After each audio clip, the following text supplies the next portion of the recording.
नमस्कार, यति GS academy में आप सभी का स्वागत है। आइए आधुनिक भारत का दूसरा क्लास आज हम लोग देखते हैं। हम लोग मुगल काल के समय ही कुछ स्वतंत्र राज्यों का कुछ राज्य स्वतंत्र हो जाते हैं, उसी स्वतंत्र राज्यों को हम लोग देखेंगे। जैसे स्वतंत्र राज्य का उदय हुआ, कब हुआ? मोहम्मद शाह के समय, जिसे रंगीला बादशाह के नाम से जाना जाता है। कौन कौन से स्वतंत्र राज्यों का उदय हुआ? तो ये आपका बंगाल, अवध, हैदराबाद, भरतपुर, कर्नाटक, रुहेलखंड, मैसूर और जयपुर, ये लगभग 8 स्वतंत्र राज्यों बने, जहां से एग्जाम में आपको प्रश्न पूछा जाता है, जिसमें कुछ ज्यादातर महत्वपूर्ण है, कुछ उतना महत्वपूर्ण नहीं है। जहां ज्यादा महत्वपूर्ण होगा उसको उतना ही अच्छे तरीके से देखेंगे।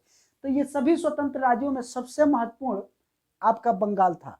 बंगाल सबसे महत्वपूर्ण था। अब देखेंगे कि बंगाल का स्थापक मुर्शीद कुली खां, जिनका शासनकाल 1713 से लेकर 1727 तक रहा।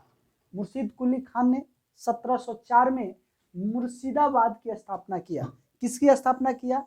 मुर्शिदाबाद, यानी अपने ही नाम पे एक शहर बसाया। मुर्शीद कुली खां पहले जो राजधानी ढाका था, उस ढाका राजधानी को अपना राजधानी कहाँ बनाया? मुर्शिदाबाद। तो पूछा जाता है कि मुर्शीद कुली खान के समय राजधानी कहाँ बनाया? तो ये मुर्शिदाबाद बनाया, ठीक है, जो भागीरथी नदी के तट पे अवस्थित था। ठीक है, मुर्शीद कुली खां की बात करेंगे हम लोग, उसी चीज का ज्यादा चर्चा करेंगे जहां पे प्रश्न सबसे अधिक आते हैं, टू द पॉइंट। तो मुर्शीद कुली खां, यहां से प्रश्न पूछा जाता है कि इजारेदारी प्रथा किसने प्रारंभ किया? तो इजारेदारी प्रथा का प्रारंभ मुर्शीद कुली खां द्वारा किया गया। इजारेदारी प्रथा, इसे ठेकेदारी प्रथा भी कहा जाता है। तकाबी ऋण, एक ऋण इन्होंने प्रारंभ किया जिसको तकाबी ऋण के नाम से जाना जाता था। तकाबी ऋण का मतलब कि जो कृषक होते थे, खेती के लिए अग्रिम कर्ज, यानी जो निर्धन किसान होते थे उनको खेती के लिए अग्रिम कर दिया जाता था, और फिर किसान फसल होने के बाद इस कर्ज को रिटर्न कर देते थे। इसी को तकाबी ऋण कहा जाता है। कभी कभी एग्जामों में इसका मतलब पूछ लिया जाता है, या ये भी पूछ लिया जाता है कि तकाबी ऋण किसके समय में या किसने प्रारंभ किया था? तो किसने? मुर्शीद कुली खां ने। ठीक है, अब देखेंगे यहां से जो पॉइंट है कि मुर्शीद कुली खां राजधानी बनाया मुर्शिदाबाद को। किस शहर की स्थापना किया? मुर्शिदाबाद को। इजारेदारी प्रथा का स्थापना किसने किया? तो मुर्शीद कुली खां। तकाबी ऋण का स्थापना किसने किया? तो ये भी मुर्शीद कुली खां। मुर्शीद कुली खां के उत्तराधिकारी इनके दामाद सुजाउद्दीन होते हैं। ठीक है, कौन होते हैं? सुजाउद्दीन। तो सुजाउद्दीन की बात करेंगे। सुजाउद्दीन का समय होता है 1727 से लेकर 1739 ईस्वी तक। ठीक है, फिर इसके बाद से सरफराज खां होते हैं। इनका समय होता है 1739 से लेकर 1740 ईस्वी तक। 1740 ईस्वी में एक युद्ध होता है जिसको गिरिया का युद्ध कहा जाता है। 1740 में गिरिया का युद्ध होता है, जिसमें सरफराज मारा जाता है। किसके द्वारा? तो बिहार के एक सूबेदार थे अलीवर्दी खां। अलीवर्दी खां गिरिया के युद्ध में विजयी हो जाते हैं, और फिर सरफराज खान की यहाँ मृत्यु हो जाती है। अब बंगाल के नवाब बनते हैं अलीवर्दी खान। अलीवर्दी खान का शासन 1740, यानी 1740 से लेके 1756 ईस्वी तक रहता है। 1756 ईस्वी, और 1756 ईस्वी में तक इनका शासन काल रहता है। और इसमें सबसे महत्वपूर्ण काम यह हुआ कि मुगलों को, यानी मुगल जो बादशाह थे, उनको राजस्व देना इन्होंने बंद कर दिया। किसने? अलीवर्दी खां। ठीक है, नियमित जो राजस्व दिया जाता था सभी शासकों द्वारा, तो यहाँ पे अलीवर्दी खां मुगलों को राजस्व देना बंद कर देते हैं, जिसका परिणाम ये हुआ कि बंगाल सर्वाधिक समृद्ध हो गया। यानी टैक्स मुगलों को देना बंद कर दिया, और इस प्रकार बंगाल सर्वाधिक समृद्धशाली हो गया। इसलिए बंगाल को भारत का स्वर्ग कहा जाने लगा। यानी बंगाल सबसे समृद्ध हो गया, इसलिए बंगाल को भारत का स्वर्ग कहा जाने लगा। ठीक है, फिर अब इनके अलीवर्दी खां के दामाद होते हैं सुजाउद्दौला। कौन होते हैं? सुजाउद्दौला, जिनका समय 1756 से 1757 के बीच रहता है। इसी समय सबसे बड़ी घटना होती है, सबसे बड़ी घटना 20 जून 1756 को काल कोठरी का घटना होता है, जिसे ब्लैक होल ट्रेजिडी कहा जाता है, यानी ब्लैक होल की घटना होती है। इसमें क्या होता है कि सिराजुद्दौला द्वारा एक ही रूम में 146 अंग्रेजों को बंद कर दिया जाता है, जिसमें महिला और बालक ये भी शामिल थे। जिसका रूम का चौड़ाई की बात करेंगे तो 18 फीट लंबा और फिर 14 फुट 10 इंची इसकी चौड़ाई होती है। सुबह मात्र 23 लोग ही जीवित बचते हैं। इसी को काल कोठरी की घटना बोली जाती है और एग्जामों में सबसे अधिक प्रश्न पूछा जाता है। इसलिए आपको काल कोठरी घटना का समय याद रखना है। ठीक है, कितने व्यक्ति के बारे में कभी कभी पूछ लिया जाता है, तो 146 व्यक्ति टोटल थे, 23 व्यक्ति ही जीवित बचते हैं। ठीक है, और इसका कहा जाता है कि इस घटना में हालबेल जो एक सेनापति था, ये हालबेल इसमें जीवित बच जाता है। तो इस या कभी कभी इतिहासकारों का संदेह रहता है कि यह घटना हुआ या नहीं, इसलिए हालबेल को ब्लैक होल घटना का रचयिता भी माना जाता है। ठीक है, तो प्रश्न में पूछा जाएगा तो याद रखना है। ठीक है, सिराजुद्दौला के समय ही प्लासी का युद्ध होता है। प्लासी का युद्ध जो 23 जून 1757 को होता है, और इसमें क्या होता है कि एक तरफ अंग्रेज होते हैं, अंग्रेज, यानी ये युद्ध का कारण काल कोठरी की घटना थी। ठीक है, तो एक तरफ अंग्रेज क्लाइव और फिर सिराजुद्दौला के तरफ से मोहनलाल, यानी इनके सेनापति मोहनलाल एवं मीर मदान थे। ठीक है, जो सिराजुद्दौला के वफादार थे, लेकिन इसी में मीर जाफर क्या करता है, धोखा दे देता है, और फिर इसके धोखा के कारण सिराजुद्दौला हार जाता है। ठीक है, सिराजुद्दौला यहाँ हार जाता है, और इसलिए धोखा दिया, इसलिए मीर जाफर को क्लाइव का गीदड़ की संज्ञा दी जाती थी। क्या दिया जाता है, क्लाइव का गीदड़ किसे कहा जाता है, तो मीर जाफर को। कई एग्जामों में पूछा गया है कि क्लाइव, निम्नलिखित में से क्लाइव का गीदड़ कौन है, तो ये मीर जाफर को कहा जाता है। ठीक है, यहां भी पूछा गया है कि प्लासी के युद्ध में, ठीक है, सिराजुद्दौला के तरफ से नेतृत्व कौन कर रहे थे, तो मोहनलाल और मीर मदान, जिसमें मीर मदान जो थे ये मारे जाते हैं, मीर मदान मारे जाते हैं। फिर अब क्या होता है कि सिराजुद्दौला के बाद मीर जाफर नवाब बनता है, यानी 1757 से 60 तक इसका समय रहता है। ठीक है, फिर इसके बाद से मीर कासिम नवाब बनते हैं। मीर कासिम 1763 से लेकर 1765 तक। इसी बीच घटना होती है बक्सर का युद्ध। क्या होता है, बक्सर का युद्ध, यानी मीर कासिम जो है, सबसे महत्वपूर्ण एक चीज और ध्यान रखना है कि मीर कासिम जब नवाब बनते हैं तो पहले मुर्शिदाबाद राजधानी थी, उसको कहाँ, मुर्शिदाबाद से मुंगेर ला देते हैं। बिहार का जो मुंगेर है, यहाँ अपनी राजधानी ले आते हैं। तो ध्यान देना है कि किसने मुर्शिदाबाद से मुंगेर राजधानी को हस्तांतरित किया, तो ये मीर कासिम थे। ठीक है, कौन थे, मीर कासिम। तो ये ध्यान रखना है। ठीक है, इनका सबसे बड़ी, इनके समय का घटना 1764 में बक्सर का युद्ध था। 1764 में बक्सर का युद्ध। ठीक है, और इसमें मीर कासिम, शाह आलम द्वितीय और सिराजुद्दौला तीनों की संयुक्त सेना एक साथ लड़ती है, लेकिन अंतोगत्वा ये हार जाते हैं। ठीक है, और अंग्रेज की तरफ से सेनापति हेक्टर मुनरो रहता है। कौन रहता है, हेक्टर मुनरो। तो पूछा जाता है कि बक्सर के युद्ध कब हुआ, तो कब हुआ, तो 1764 में। ठीक है, बक्सर कहाँ है, तो ये बिहार में है, बिहार में बक्सर है।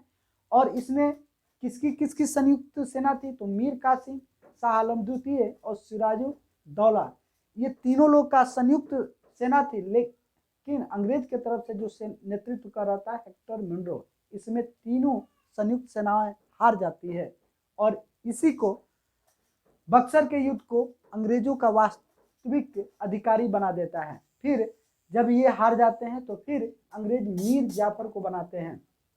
ठीक है, और ये सिलसिला फिर चलता रहता है। फिर निजाम उदौला आते हैं, फिर सैफ उदौला आते हैं, फिर मुबारक उदौला आते हैं। तो ये इतना महत्वपूर्ण नहीं है,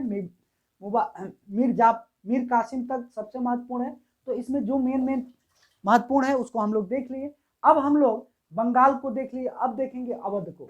अब किसको देखेंगे, आइए अवध को देखते हैं। जहाँ, ठीक है। अब अवध के संस्थापक के बारे में जानेंगे। अवध, ठीक है, स्वतंत्र जो राज्य अवध था उसके संस्थापक कौन थे, एग्जाम में पूछ लिया जाता है। तो ये थे सआदत खान। कौन थे? सआदत खान थे जो अवध की स्थापना किया था, ठीक है। इनका समय था 1722 से 39 तक। उसके बाद से सफदरजंग आते हैं, उसके बाद से शुजाउद्दौला। शुजाउद्दौला जो अवध के नवाब थे, ठीक है, बक्सर के युद्ध में इन्होंने हिस्सा लिया था। कब लिया था? 1764 में बक्सर के युद्ध में हिस्सा लिया था। तो ये पूछा जाएगा, तो ध्यान रखना है। फिर इसके बाद से वाजिद अली शाह आते हैं, और वाजिद अली शाह के समय में ही 1856 में लॉर्ड डलहौजी द्वारा अवध का विलय कर लिया जाता है हड़प नीति के द्वारा, ठीक है।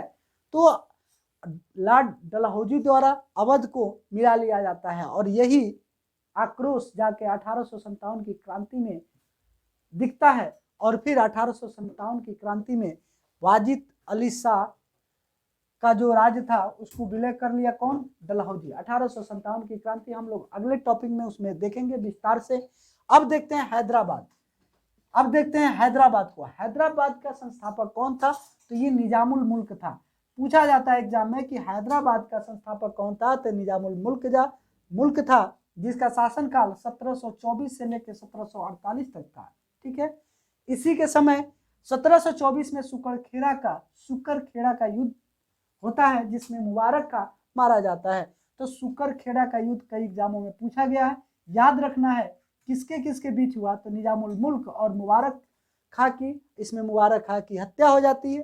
फिर 1728 में पालखेड़ा का युद्ध होता है, पालखेड़ा का, और ये पालखेड़ा का युद्ध मराठा और फिर निजामुल मुल्क के बीच होता है, ठीक है। अब इसमें एक संधि होती है जिसको मुंशी देवगांव की संधि कहा जाता है। मुंशी देवगांव हो, ठीक है, मुंशी देवगांव की संधि कहा जाता है। और फिर निजामुल मुल्क का 1748 में मृत्यु हो जाता है। कब? 1748 में मृत्यु हो जाता है। उसके बाद से उत्तराधिकार युद्ध प्रारंभ होता है, और यहाँ निजामुल मुल्क का पुत्र नासिर जंग होते हैं और इनकी भतीजा मुजफ्फर जंग, और दोनों में उत्तराधिकारी युद्ध होता है। लेकिन अब इसी में अंग्रेज अपना फायदा उठाएंगे, और फिर अंग्रेज नासिर जंग के तरफ से हो गए और फ्रांसीसी इनके भतीजा मुजफ्फर जंग, और फिर ये युद्ध होता है जिसमें नासिर जंग मारा जाता है, जिसको कर्नाटक के द्वितीय युद्ध के रूप में हम लोग जानते हैं। कर्नाटक के द्वितीय युद्ध के रूप में हम लोग जानते हैं, जो 1750 में हुआ, ठीक है। तो आपसे पालखेड़ा का युद्ध पूछेगा 1728, तो इसको याद रखना है। इसी समय मुंशी देवगांव की संधि होती है, मुंशी देवगांव की संधि। और फिर 1798 में बेलेजली की सहायक संधि स्वीकार करने वाला प्रथम राज्य हैदराबाद होता है। तो पूछा जाएगा कि बेलेजली की सहायक संधि स्वीकार करने वाला प्रथम राज्य कौन था? तो हैदराबाद था। कौन था? हैदराबाद। अब कुछ छोटे छोटे भी राज्य होंगे जिनके बस फाउंडर के बारे में जान लेना है। तो भरतपुर की स्थापना 1700 में हुआ, जिसके संस्थापक फाउंडर बदन सिंह होंगे, ठीक है। ये एक जाट थे, और जो भरतपुर क्षेत्र था, दिल्ली, आगरा और मथुरा का जो क्षेत्र था, ये भरतपुर के नाम से जाना जाता था, ठीक है। उसके बाद से होते हैं गोकुल, ज्यादा महत्वपूर्ण नहीं है, बस नाम जान लेना है। फिर होते हैं राजा राम, और राजा राम से का सबसे महत्वपूर्ण, इन्होंने अकबर की हड्डियों को जलाया था औरंगजेब के समय। तो कई एग्जामों में पूछा गया है कि किसने अकबर के हड्डियों को जलाया, तो किसने जलाया? राजा राम ने अकबर के हड्डियों को जलाया। फिर अब हम देखेंगे कर्नाटक के संस्थापक थे 1720 में सादुल्ला खान। कौन थे? सादुल्ला खान, ठीक है, सादुल्ला खान। बस इनके फाउंडर को जानना है। फिर अब रुहेलखंड को देखेंगे, जो 1714 में मोहम्मद बंगश द्वारा स्थापना किया गया था। ज्यादा महत्वपूर्ण नहीं है, बस नाम देख लेना है। अब देखेंगे मैसूर को। अब हम लोग देखेंगे मैसूर को, ठीक है। हैदराबाद, भरतपुर, कर्नाटक, रुहेलखंड देख लिए। अब देखेंगे मैसूर। मैसूर बहुत ही महत्वपूर्ण है, यहाँ से प्रश्न पूछे जाते हैं, इसको ध्यान से देखेंगे। मैसूर के संस्थापक थे हैदर अली, जिन्होंने 1761 में मैसूर की स्थापना किया, ठीक है, मैसूर की स्थापना किया। और फिर इनके एक पुत्र हैं टीपू सुल्तान, ठीक है। टीपू सुल्तान, और इनकी राजधानी कहाँ थी? श्रीरंगपट्टनम। पूछ लिया जाता है कि टीपू सुल्तान की राजधानी कहाँ थी, तो श्रीरंगपट्टनम टीपू सुल्तान की राजधानी थी, तो ध्यान रखना है। अब यहाँ पे कुछ युद्ध होते हैं, कुछ संधियां होती हैं जहां से प्रश्न पूछे जाते हैं। तो देखेंगे कि पहला आंग्ल मैसूर युद्ध होता है, यानी अंग्रेज और मैसूर से युद्ध होता है 1767 से 69। इसमें अंग्रेज के सेनापति रहते हैं, अंग्रेजी सेनापति जोसेफ स्मिथ। कौन रहते हैं? Joseph Smith. और उस समय गवर्नर है लॉर्ड बेरेलास्ट। ठीक है, इसमें हैदर अली जीत जाते हैं और फिर मद्रास की संधि होती है। क्या होती है? मद्रास की संधि। ठीक है, मद्रास की संधि, यानी प्रथम आंग्ल मैसूर युद्ध में हैदर अली जीत जाते हैं और फिर मद्रास की संधि होती है। ठीक है, फिर दूसरा आंग्ल मैसूर युद्ध होता है 1780 से 84। इसमें सेनापति होते हैं अंग्रेज की तरफ से आयरकुट, और उस समय गवर्नर थे वारेन हेस्टिंग।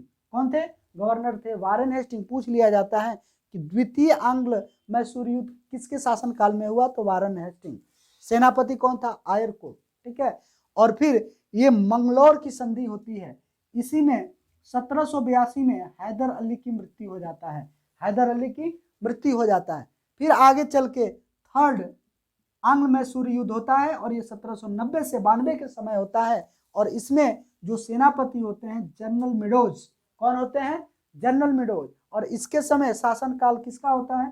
कर्नवालिस का। किसका? कर्नवालिस का। और फिर इसमें टीपू सुल्तान हार जाते हैं और ये होता है श्रीरंगपट्टनम की संधि। तो पूछा जाएगा कि श्रीरंगपट्टनम की संधि कब हुई, तो 1792 में। ठीक है, इस समय गवर्नर कौन था? कर्नवालिस था, और फिर सेनापति कौन था? जनरल मेडोज था। अब होता है फोर्थ यानी चतुर्थ आंग्ल मैसूर युद्ध, जो 1799 में होता है, और इसमें सेनापति है हैरी स्टुअर्ट और गवर्नर है लॉर्ड बेलेजली। यहाँ पे क्या होता है कि टीपू सुल्तान की मृत्यु हो जाती है, टीपू सुल्तान की मृत्यु हो जाती है और फिर पूरी कहानी खत्म हो जाती है। लेकिन टीपू सुल्तान की कुछ महत्वपूर्ण प्रश्न और पूछ लिए जाते हैं। टीपू सुल्तान को क्या कहा जाता था, तो टीपू सुल्तान को शेरे मैसूर के नाम से जाना जाता था। शेरे मैसूर किसे कहा जाता था, तो टीपू सुल्तान को शेरे मैसूर के नाम से जाना जाता था। टीपू सुल्तान ने श्रीरंगपट्टनम में स्वतंत्रता का वृक्ष लगाया। एग्जाम में, कई एग्जामों में पूछा गया है कि स्वतंत्रता का वृक्ष किसने लगाया, तो टीपू सुल्तान ने। कहाँ लगाया, तो श्रीरंगपट्टनम में। ठीक है, जैकोबिन क्लब का सदस्य कौन बना था, तो टीपू सुल्तान। जैकोबिन क्लब का सदस्य टीपू सुल्तान बना था, और टीपू सुल्तान के झंडे पर शेर का तस्वीर रहता था। शेर का तस्वीर किसके झंडे पे था, तो टीपू सुल्तान। ये भी कई एग्जामों में पूछा गया है कि किसके झंडे पे शेर का तस्वीर रहता था, तो टीपू सुल्तान। अब हम लोग देखेंगे जयपुर। अब देखेंगे स्वतंत्र राज्य जयपुर, और जयपुर की स्थापना 18वीं सदी में हो रही है, और इसकी स्थापना जय सिंह ने किया। किसने किया? जय सिंह। और जय सिंह ने जयपुर शहर की स्थापना की। जय सिंह ने जयपुर शहर की स्थापना किया 1728 में। कब किया? 1728। ये जयपुर विज्ञान का केंद्र बन के उभरा, क्योंकि जो जय सिंह थे ये खगोल शास्त्री थे। क्या थे? खगोल शास्त्री थे, और इन्होंने जाके अलग अलग वेधशाला बनवाएंगे। इसमें जंतर मंतर पूछा जाता है कि जंतर मंतर जो वेधशाला था, यानी जंतर मंतर का निर्माण किसने कराया था, तो जय सिंह ने कराया था। यहाँ पे खगोलीय वेधशाला का निर्माण किसने कराया? जंतर मंतर खगोलीय वेधशाला का निर्माण किसने कराया था, तो जय सिंह ने कराया था, जिसको यूनेस्को द्वारा 2010 में यूनेस्को में शामिल कर लिया गया। किसमें? यूनेस्को में शामिल कर लिया गया। उस समय राम यंत्र के नाम से जाना जाता था।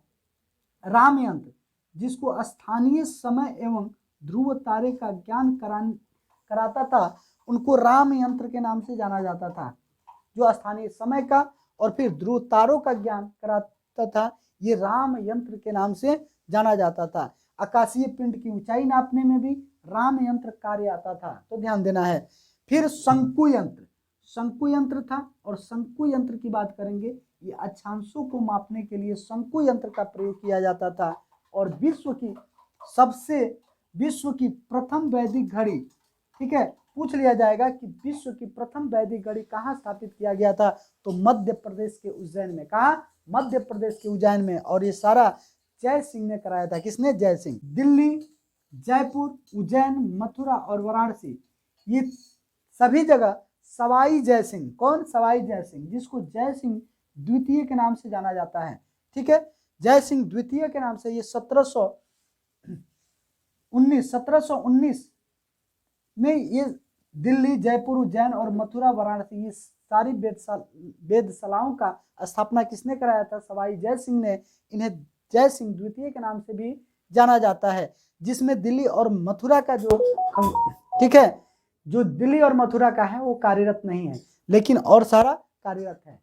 तो ये आपका रहा कि उत्तर मुगल काल में जो स्वतंत्र राज हुए, वहां हम लोग देखें बहुत कम समय में एक ऐसे कंडीशन में जहां से कई बुकों का यहाँ सुव्यवस्थित कंटेंट है, जहां से आप हर एग्जाम के लिए देखेंगे तो आपके लिए एक रामबाण के तरह, एक अमृत के तरह कार्य करेगा। और इसको बार बार आप लोग देखें, हर एग्जाम के लिए बेनिफिशियल है। ठीक है, और इसे लाइक और सब्सक्राइब करें और अन्य मित्रों तक पहुंचाएं, ताकि ये जानकारी और लोगों तक पहुंचे। फिर हम अगले टॉपिक के साथ आपके साथ मिलते हैं, तब तक के लिए नमस्कार।